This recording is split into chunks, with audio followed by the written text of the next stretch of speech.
Hello, welcome to This World. I'm Vikram Chandra, and I'm here to bring you a wrap of this week's biggest global stories. And the biggest headline, of course, was from Moscow. The city played host to Chinese President Xi Jinping, who's on a two-day visit to Russia. While Xi landed in Moscow with a peace plan, he was really looking to achieve something much beyond Ukraine or Europe. Xi's visit to Moscow was aimed at positioning himself as a global statesman, a global leader, a problem solver, a peacemaker, not an aggressor. You see, the Chinese president has begun looking beyond Taiwan, beyond the 9-dash line, beyond the South China Sea. What does all of this mean for India and for the rest? And in particular, what does the implication of China becoming closer to Russia, or Russia, as some people fear, becoming a client state of China? What is the impact of that on countries like India, for whom Russia has been an ally for quite some time? We're going to be talking all about that. Also on this show, Pakistan continues to implode. Saudi Arabia now refusing to lend more money to Islamabad interest-free. What happens when Pakistan's best friends from the Muslim world cut it out? What's going to happen now? We also take a look at Iraq and the impact of America's war in Iraq 20 years later. Who is the culprit of all of that? And what are the implications of that for what is unfolding right now in Ukraine and other places? And let's now take you straight to Moscow, where Xi Jinping landed earlier this week for a two-day visit. On his itinerary was a meet-and-greet session with the Russian President Vladimir Putin and a round of formal talks. This was Xi's first visit to Russia since the start of the Ukraine war. Also, his first trip outside China since securing a third term in office. Of course, the visit was a symbolic show of support for Putin, an important show of support. It was also an attempt to show the world that Xi Jinping is ready to broker peace between Ukraine and Russia, or anybody else, that is ready to play peacemaker. And it's a larger stature. It's not just about China being a nuisance or threatening its neighbors or threatening war on Taiwan. China now wants to play a bigger role, and it can play a bigger role. The visit was about sending a message to countries around the world that Xi Jinping will now be playing, or at least will be trying to play, a global role. The 69-year-old president has all the support he needs from inside China, whether they like it or not. He's just been formally re-elected for a historic third term. And on the same day that his third term was given a formal approval, a very strategically timed announcement was made. Attempts are being made to get Saudi Arabia and Iran together, and those attempts seem to have been successful. At least the immediate hostility has been ratcheted down.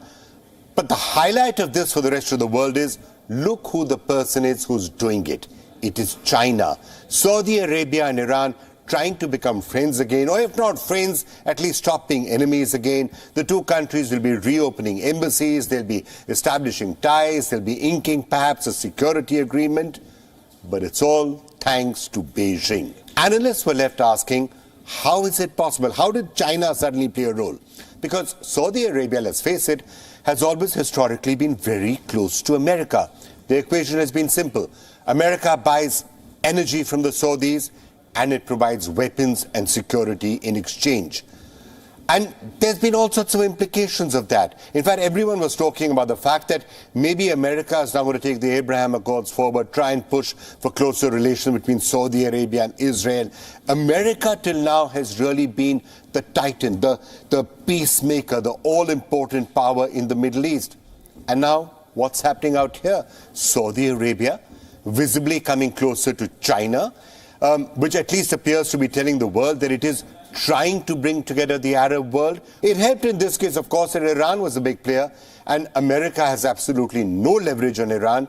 So to that extent, China's attempts to play global peacemaker are not necessarily at the cost of America. America can always say, this was a peace deal we couldn't have done, only China could have played that role. And to some extent, what's happening right now between China and Russia is somewhat similar. Obviously, there's no relationship right now between the West and Russia.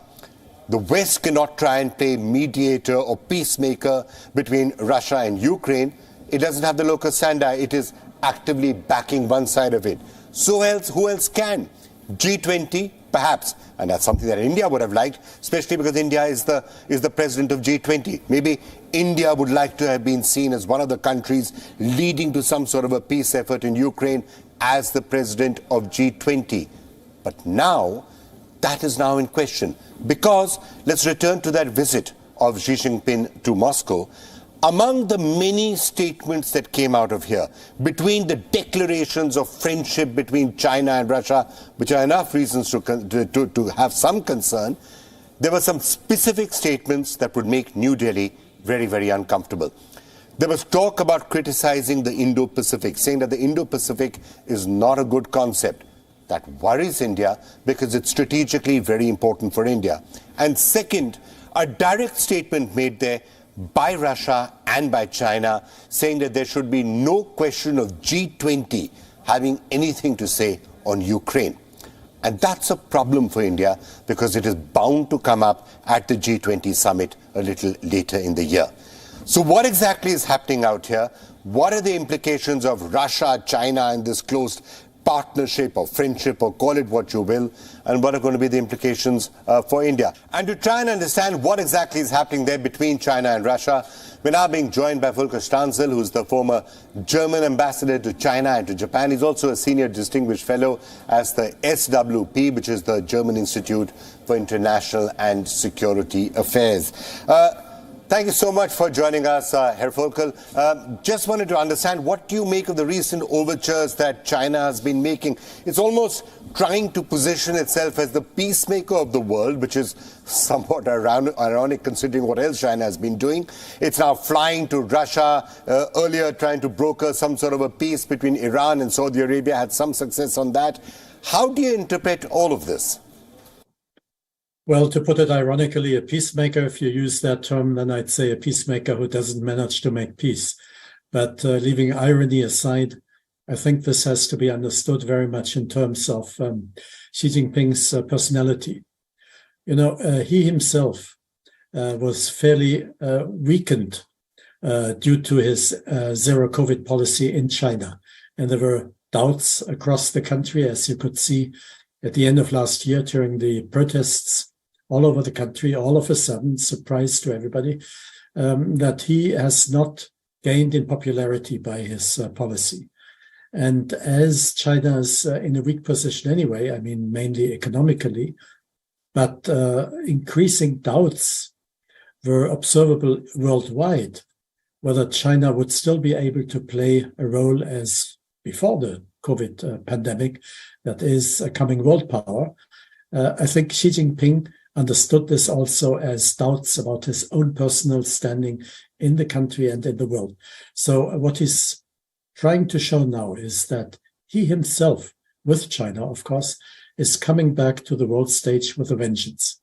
He's showing at every possible area that he is really in control of things. Look at the visit to Moscow. I mean, to go for 3 days on such a visit, that is extraordinary. It is a signal. And you said peacemaker, probably you allude to the re-establishment of diplomatic relations between Saudi Arabia and Iran, mediated by the Chinese. That, of course, is also a symbol. I mean, the two countries are far from having really resolved their problems with each other, but it serves both sides' interests to re-establish diplomatic relations. Now, China used that opportunity, and it showed at the same time to the world, and mainly that is to the great rival, to the US, that it also may play a big role in the Middle East, which it hasn't done so far. So let's now look at both of those in some detail. The trip to Russia first. China is not necessarily seen as a neutral mediator between Russia and Ukraine, so it's not that China is going to be able to play peacemaker out there. But it appears to many people that there's a very strong axis that is now developing between Russia and China. And is that something that you're seeing as well? Are the two of them really going to start operating in a very close and in a very synergistic manner in the global stage? And is that a very big risk to the existing global order? Axis, I think, is a well-chosen term. But an axis where one wheel is the bigger one and the other wheel is a much smaller one. because Putin has already weakened his country in its relationship with China. And whatever the outcome of the war will be, he will be weakened, because let's assume he succeeds in Ukraine. At the same time, he will still be an outcast internationally. And that, of course, has an enormous impact on Russia's economic situation. So he will depend in a much greater degree than so far on China. And China's already been showing that it is ready to step in. The economic relations have been very profitable for China over the past year.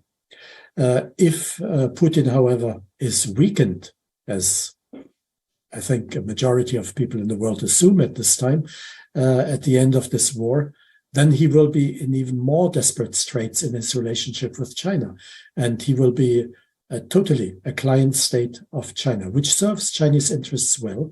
And that is why Xi Jinping went to such great pains in traveling to Moscow now and reassuring Putin that in the end, we are on your side. We're not fully your ally. We're not yet delivering weapons, but you can count on us. Limitless friendship. So when you're looking at where and how far this could extend, many in the West sound rather scared about the fact that you have China and Russia and potentially Iran, which also may feel that it owes China a little bit, having de-escalated tensions with Saudi Arabia to some level. You can throw Iran into the mix as well. So there's a reasonably formidable alliance of interests which are broadly anti-Western, and they're all coming together.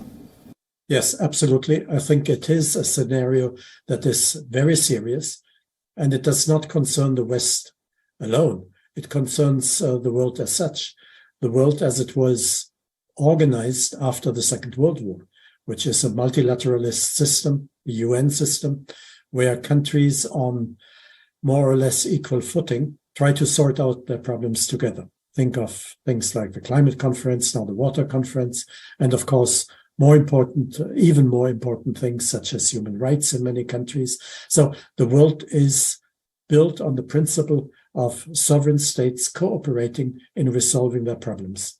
Now, if you get a world that is dominated, not necessarily dominated, but influenced, impacted to a large degree by countries that have an imperial kind of mindset, that are working to increase their own influence even by military means, such as Russia now, of course, China too, and Iran. Well, that has not yet happened, that Iran has gone to war, but you may compare it in its mindset. If you have a world impacted by such countries, then you have what we call a multipolar world, where each pole is free, at liberty, to pursue its own interests, even with military means. And that would weaken mainly, let's say, medium-sized countries such as European countries, but the majority of the countries in the world, in Africa, in Southeast Asia, in Latin America too. No, I guess you're right. And for a country like India, of course, this is a particularly strange sort of a development and a worrying development, because historically, Russia has been an ally of India. China has been anything but a friend and enemy, if anything. And China does have another client state, which is Pakistan. So that particular axis is already inimical to India. So a lot of people are quite uncomfortable in India that what happens if Russia, this great ally of India, now ends up becoming a client state of China as well. What does that mean for India? What does it mean for this part of the world and for its security? Well, I'm the last to say a word about India, except from the position of a faraway observer. But let me say, understanding the conundrum China's in presently led me early on to the question why India doesn't use its position as the chair of the G20 to try to mediate. Because of the situation that you have just described, isn't India in a position where it is somewhere between the various sides for obvious reasons, for its own interests, like the old alliance with Russia, like its little bit tenuous relationship with China, but also with a flowering relationship to other countries in Asia and even the United States. Wouldn't it, as the G20 chair, be in a position where it could try with some hope for success to mediate between the different sides? It has not tried that yet, but I think that would be commensurate to India's standing. You know, that's a really excellent and an interesting idea, and I'm sure the Indian government is thinking about it. Although I know that both Russia and China said in their statement, we would not like the G20 to step into whatever's happening in Ukraine. They said that really, really clearly, and we know where they're coming from. But India trying to intervene could be an interesting idea. Close relations with Russia, potentially seen as a viable mediator by Ukraine as well. But I'm not very sure that there is a solution anyway. At least on this program, the last few weeks and months, if you talk to anybody on the Russian side or the Ukrainian side, there seems to be absolutely no meeting ground. So there may be people somewhat concerned to say, well, we can try mediation, but I'm not very sure whether there's going to be a solution. I guess you could argue that at least you're seen to be trying. Others are trying, like Erdogan in Turkey. Yeah. And maybe, I mean, diplomacy is a wide open field. You never know where negotiations end once you start them. And it may come to a productive end. And yes, you're right. At the present situation, I think Zelensky has just said yesterday, was it? Or this morning even, that at the present time, there is no space for negotiations because what Russia set out as its position was exactly the same as in February of last year. So that, of course, is no common ground to start talks, but that may change even tomorrow. All right, Herr Walker, thank you so much for joining us with that. All right, let's now turn a little bit to the India angle. Xi Jinping has clearly not shied away from telling his country that China should, quote, actively participate in the reform and construction of the global governance system. Xi has also gone on to say China should add what he called positive energy to world peace and development. In other words, what Xi is trying to say is that going forward, you should be prepared for more diplomatic coups. You should be prepared for China trying to stride the global stage as a peacemaker. Now, obviously, India is going to be scratching his head and figuring out what all of that means, because in this part of the world, China is anything but a peacemaker, quite the opposite. So far, India's China headaches have been fairly extensive. What China is doing in the line of actual control, what it's doing in Jammu and Kashmir and Ladakh, what it's doing in Arunachal Pradesh, what it's doing in the Indian Ocean, and of course, Beijing's support to Pakistan, which has essentially become a client state some time back. That's been India's major headache. This headache, these questions that are now arising, are in some ways slightly more serious, because if you look at India's strategic autonomy, and all experts have been talking about this fairly extensively in the last few days, India's strategic autonomy, let's have a multipolar world, let's have the West can be one pole and we are reasonably friendly with them, India should be another pole, maybe you can have Russia as another pole, China will be a pole. It's a multipolar world and India has a certain strategic autonomy, and that's at least been the belief till now, and it's been a great goal for India to strive towards. But what happens to all of those concepts of strategic autonomy if one of India's greatest allies and supporters all these decades, Russia in other words, now becomes a junior partner or a client state in some manner to China? Because China, let's be clear, whatever else you may think about the world, there are very few possibilities or scenarios where China is going to be a friendly power to India. The China question is always going to be India's number one challenge, number one threat. Let's underline that. That is the reality. So when India navigates the world, keeping that China factor in mind, what happens to India's strategic autonomy? What are the adjustments that India will now have to make in light of what has just happened in Moscow between Russia and China? Well, let's throw that question to a really key person who's been watching all of this and analyzing this very closely. Professor Harsh Pant, who's the Vice President Studies in Foreign Policy at the Observer Research Foundation. He's also a professor at the King's College in London, been really analyzing this entire area in some great detail. Professor Pant, you've been writing extensively about the Indo-Pacific and how important it is for India's security. And now suddenly we're having one of our closest strategic allies, Russia, joining China in saying that the Indo-Pacific is a bad concept. What does that mean for India? Well, Vikram, first of all, it reflects how, in terms of the global discourse, it's strange, but Russia and China seem to be the only two countries that believe that it is a bad concept, that it does not really reflect the needs of our times. So in some ways, Indo-Pacific has become a means through which the larger world, and India included here, has been able to isolate China and Russia.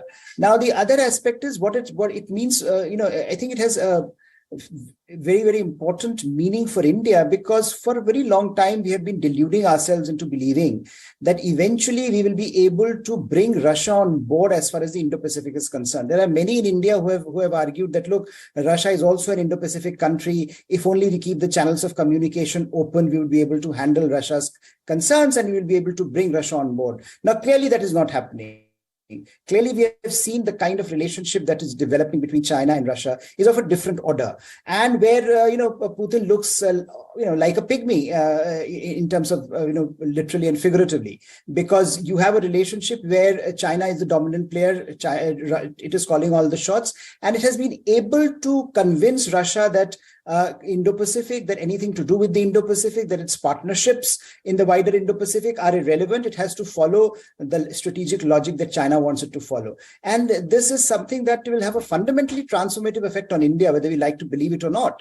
And because for the first time, we will have Russia, which is taking a position on a broader geostrategic matter, which is going to be quite in opposition to us, in opposition to what India believes in opposition to what India's strategic interests are. So how do you then configure this relationship that you have been arguing is historical, it's very important, it's important, but that there's nothing that can do damage to this relationship. So I think we need to start figuring out a response to that bigger problem. So look, in India's case, at least from many strategic thinkers, feel that India would ideally like a multipolar world. India would like to have a multipolar world where it has strategic autonomy. Now, it's not as if India doesn't have squabbles with the West. India constantly keeps on arguing with the West in many ways. Look what's been unfolding with Britain, for example, in the last couple of days. But India now seems to be confronting a situation where you've got China, the big threat and the big enemy. You've already got Pakistan as the client state of China, and now Russia, who's been India's strategic ally, potentially also becoming a junior partner, if not a client state of China. In your view, if that is really the situation, does India have no choice but to start looking for closer and closer ties with the West? I think so. I think some of the more, some of the debates that we have been having, and they are very relevant debates in terms of how Russia matters to us. It matters in the Eurasian context. We still need security as far as our northern border is concerned, northern periphery is concerned, where the entire Central Asian belt is very important for us. The whole extremism, terrorism threat that emanates from there continues to impact on India. So if you recall, after the Americans left Afghanistan, there was visible engagement between India and Russia to ensure that we are on the same page as to what is happening in Central Asia and Afghanistan. So there are enormous interests there apart from defense that brings us together. But I think the broader strategic choices are becoming sharper and sharper. You really cannot fudge it anymore. And the more Russians and the Chinese come together, the more consolidated they become. I think Indian choices will have to become more explicit. And they are, I think, this brings us into this space where we are increasingly looking at a world that for India, I think is fundamentally, this is a fundamentally transformative moment. I would go so far as to say that I think the kind of structural realities that we faced in early 1990s with the disappearance of the Soviet Union,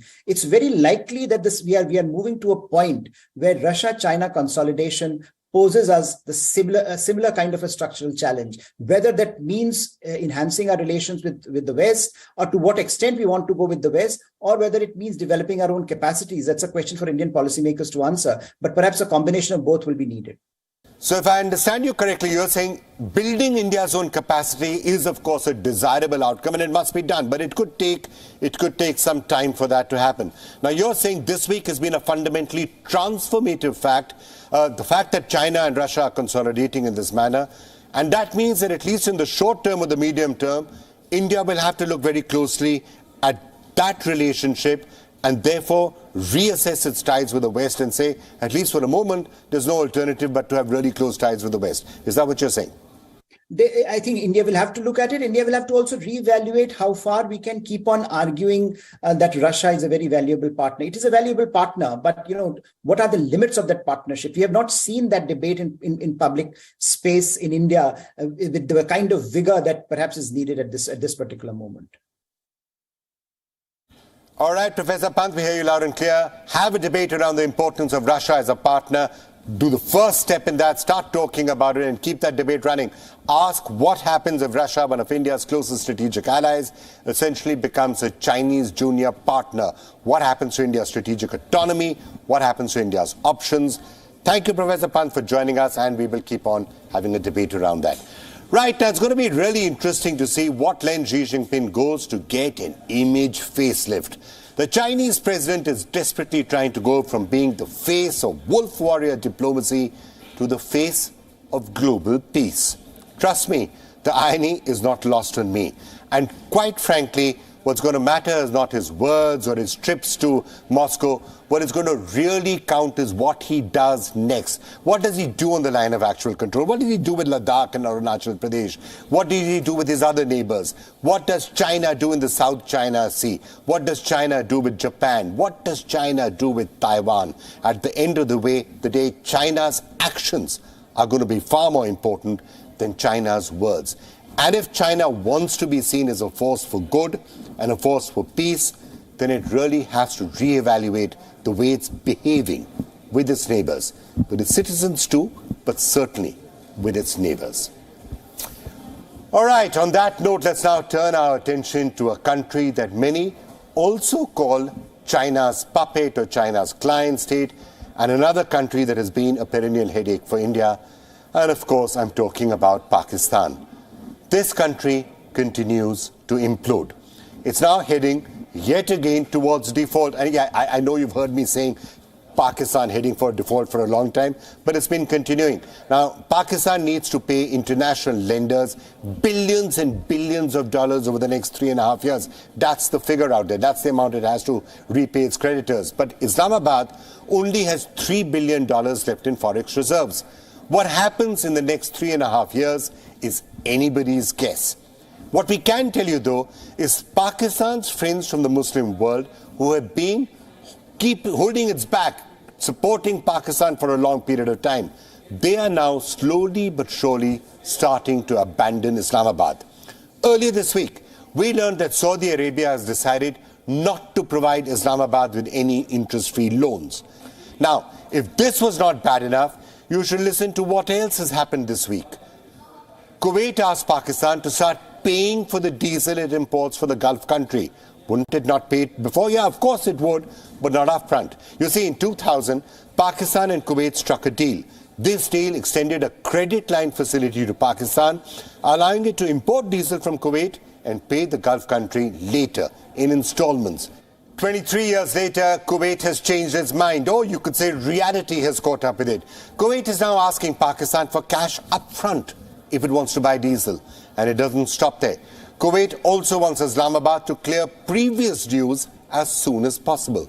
And how many dues are we talking about? Well, the amount runs into millions and millions of dollars, a minimum of $120 million. It could be more. Where will Pakistan get that kind of money from? Earlier this week, there are reports that Pakistan has managed to betray its all-weather friend China by sending some weapons to Ukraine. These reports were published around the same time that Xi was in Moscow.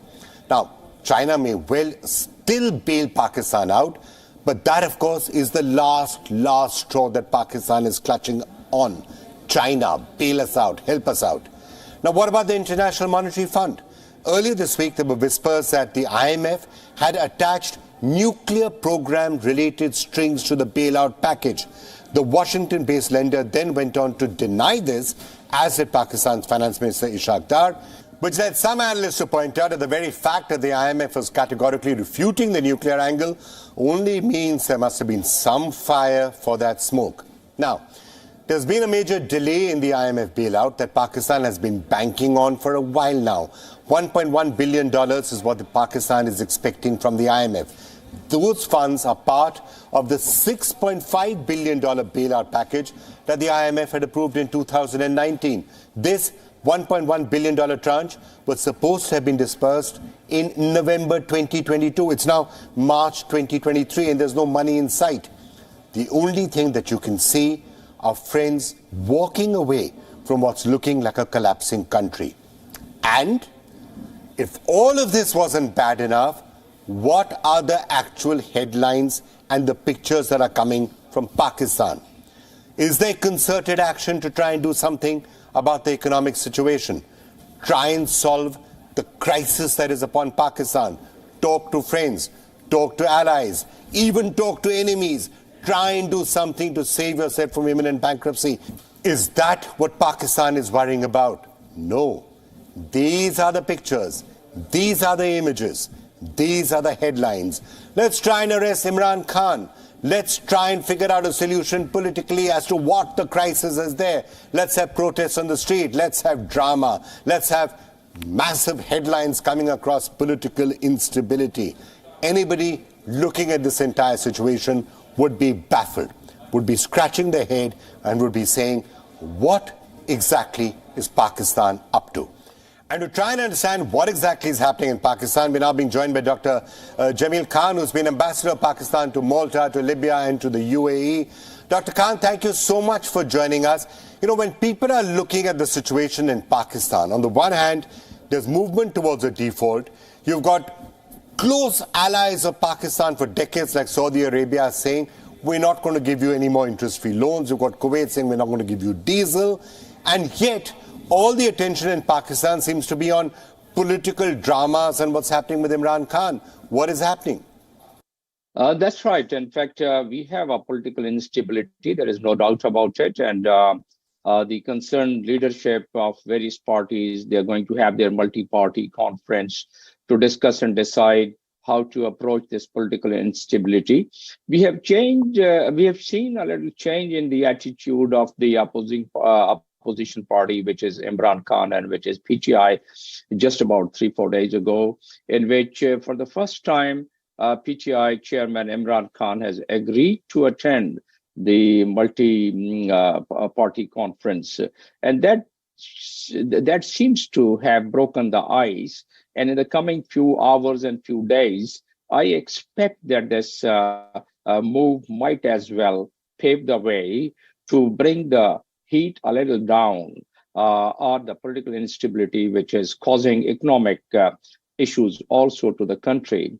So that might as well start straightening up in the coming days, if not weeks.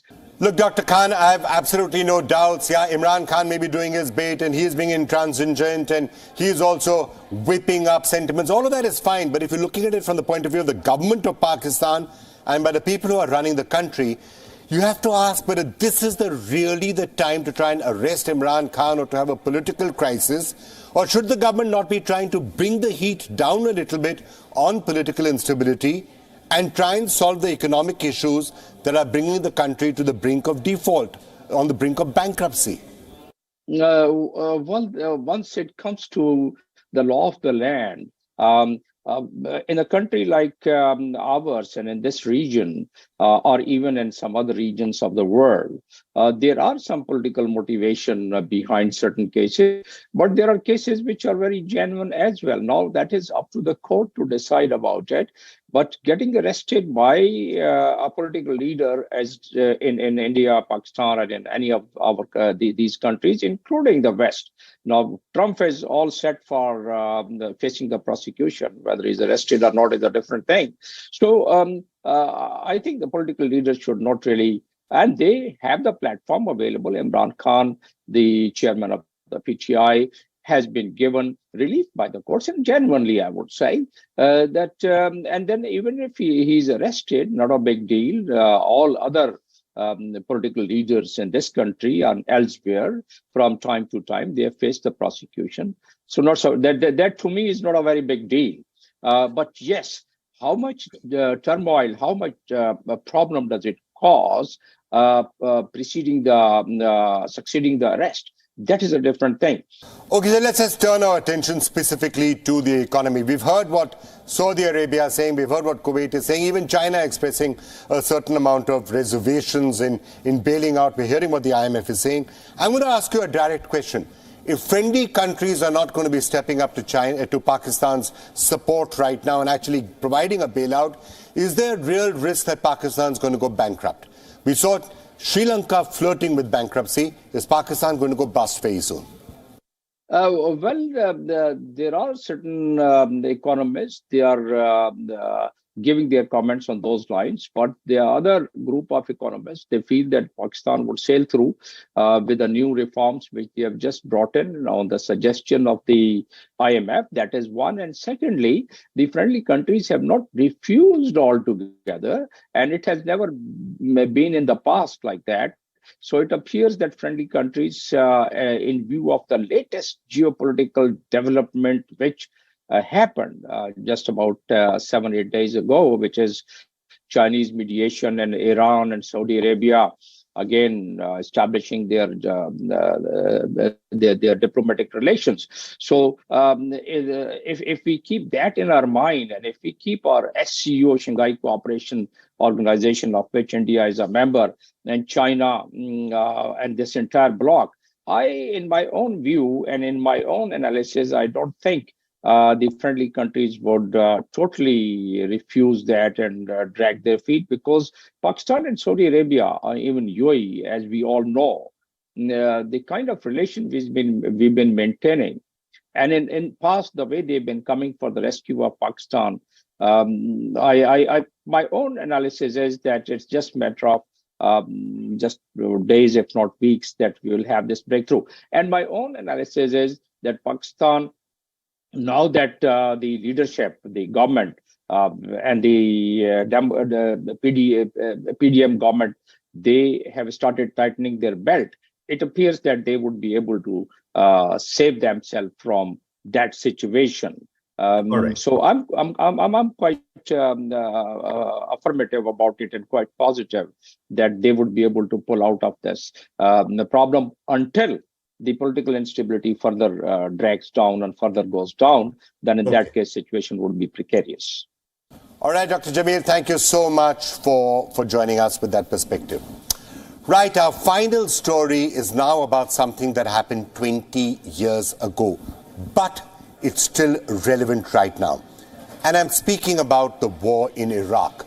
Remember 2003, when the United States, shortly after having been attacked with 9/11 and everything which happened with the Twin Towers, we knew that, and the whole world was sympathizing with America, and were also at that point, by the way, saying that the real sources of terrorism are partly in Afghanistan, which is where the Taliban was and Osama bin Laden was, and also Pakistan, quite frankly, was the country that was funding and supporting a lot of that terrorism. What did the United States do? In 2003, it invaded Iraq. And that obviously led to a whole chain of circumstances in Iraq. But it's important for us to turn our attention to that. Because when you are having wars happening in other parts of the world, Ishan Tharoor, for example, right now wrote just a couple of days back, and I'm sort of putting up his article, he said, how can you really have the United States talking about the morality of what Russia is doing in Ukraine, when 20 years later, the morality of what the United States did in Iraq is not being crystal clear? I'm sort of paraphrasing what he wrote out there, but it's a valid point. The United States did go into Afghanistan, but you could say there was cause for that, there was justification for that. What was the justification to go into Iraq 20 years ago? That is something that we will turn our attention to. But before that, let's just remind you of those events 20 years ago. The story actually begins in the year 1990. That year, Iraqi dictator Saddam Hussein invades an oil-rich neighbor, Kuwait. US responds by asking Hussein to withdraw troops. He refuses. So an US-led coalition decides to bomb strategic Iraqi locations. Back home in the US, President George H.W. Bush says he wants Iraq to be a liberal democracy. You know, much like the US. This triggers years of discourse, with political leaders across America demanding the deposition of Saddam Hussein. Cut to 2002. George H.W. Bush's son, George W. Bush, is now president. America is recovering from the 9/11 attacks. In October that year, Bush Jr. says Saddam Hussein has a massive stockpile of biological weapons, and this stockpile is capable of killing millions.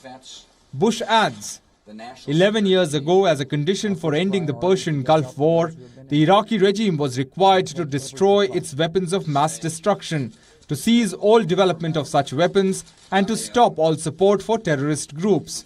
The Iraqi regime has violated all of those obligations.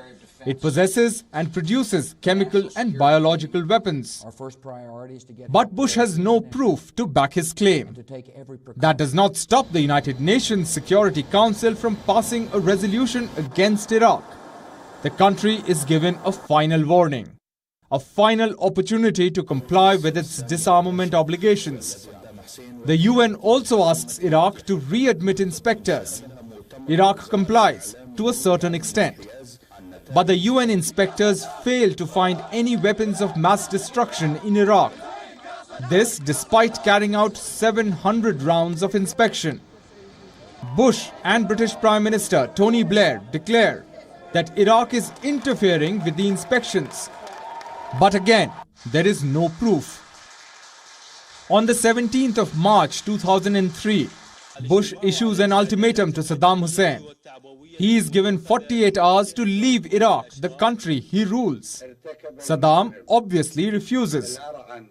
The US wastes no time in invading Iraq. Attacks begin on the morning of March 20, 2003, changing the fate of Iraq forever. Joining Washington in its bloody war is the United Kingdom. Their end goal is to end the rule of Saddam Hussein.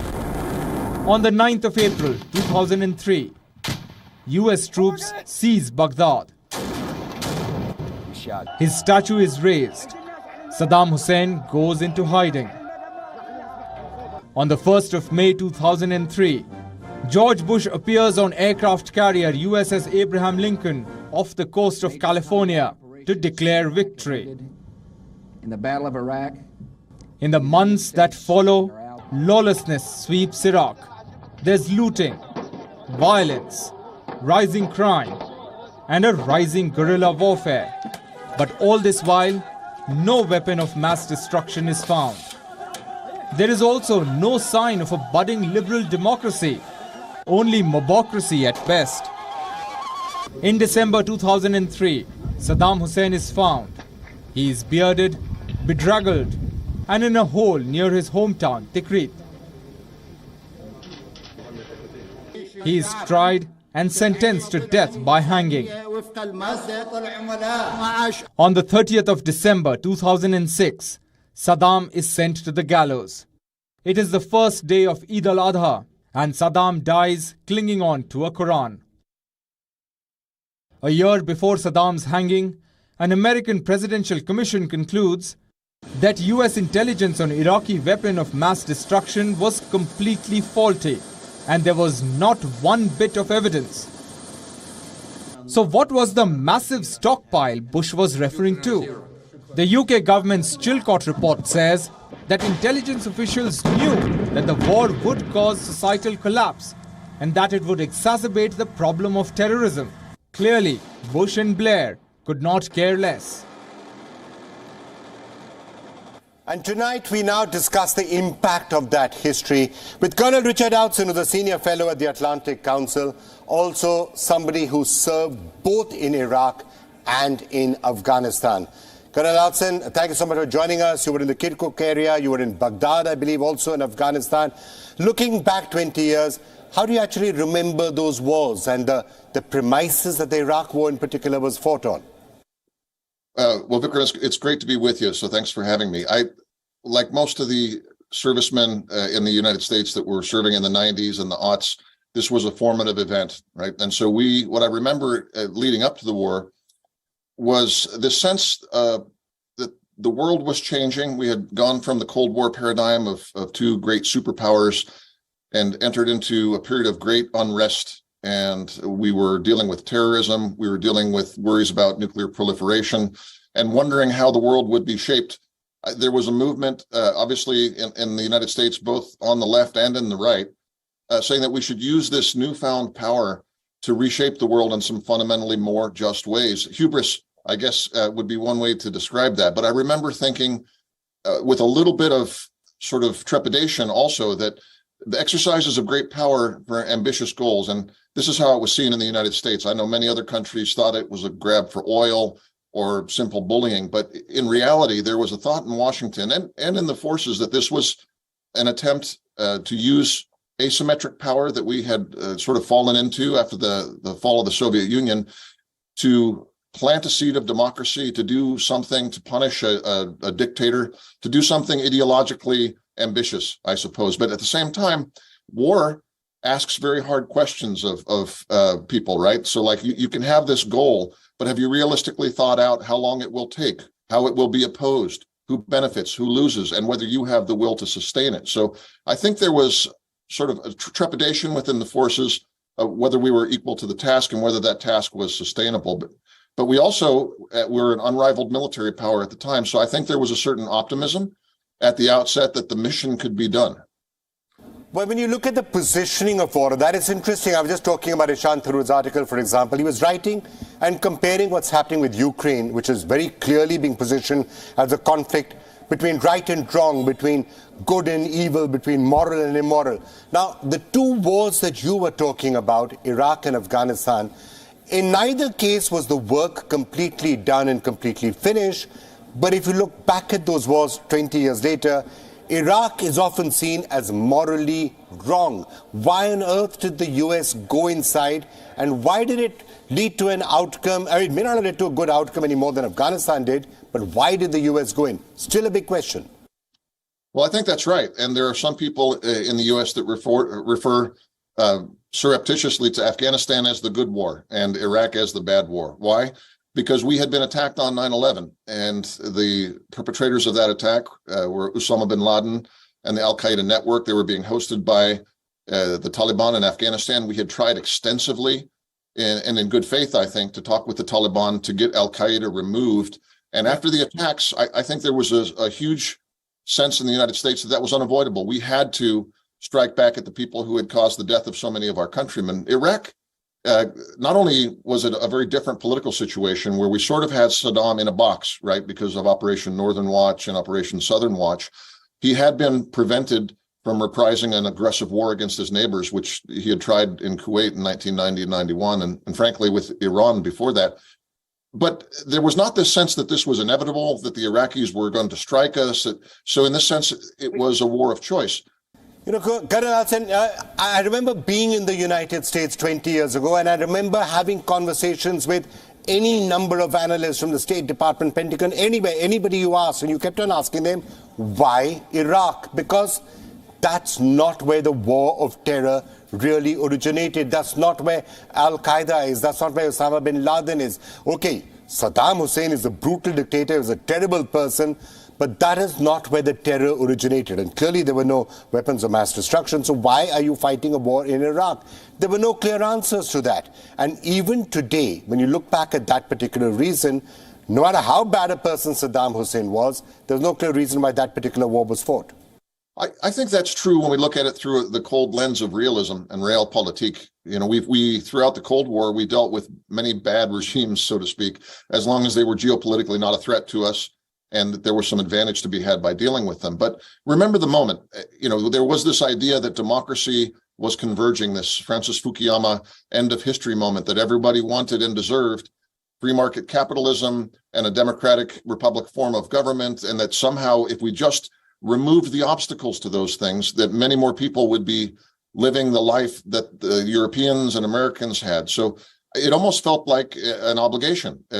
Now, that was based on some very wrong suppositions about what Iraqis want, about what the neighbors want, and about what we were capable of doing. But so I think with the Americans, if you know our history, there is an ideological component to it. We tend to see ourselves either as withdrawn from the world, the sort of isolationist impulse that will take root for decades at a time, and then this crusading impulse, this idea that we are a unique shining city on a hill and that we have a need to share that or spread it throughout the world. And that year, 2003, I think we were still in the grips of that sort of idealism. All right, Colonel Hodgson, thank you so much for joining us on this particular program. And that was This World This Week. Thanks a lot for watching. We'll be back again next week. Bye for now.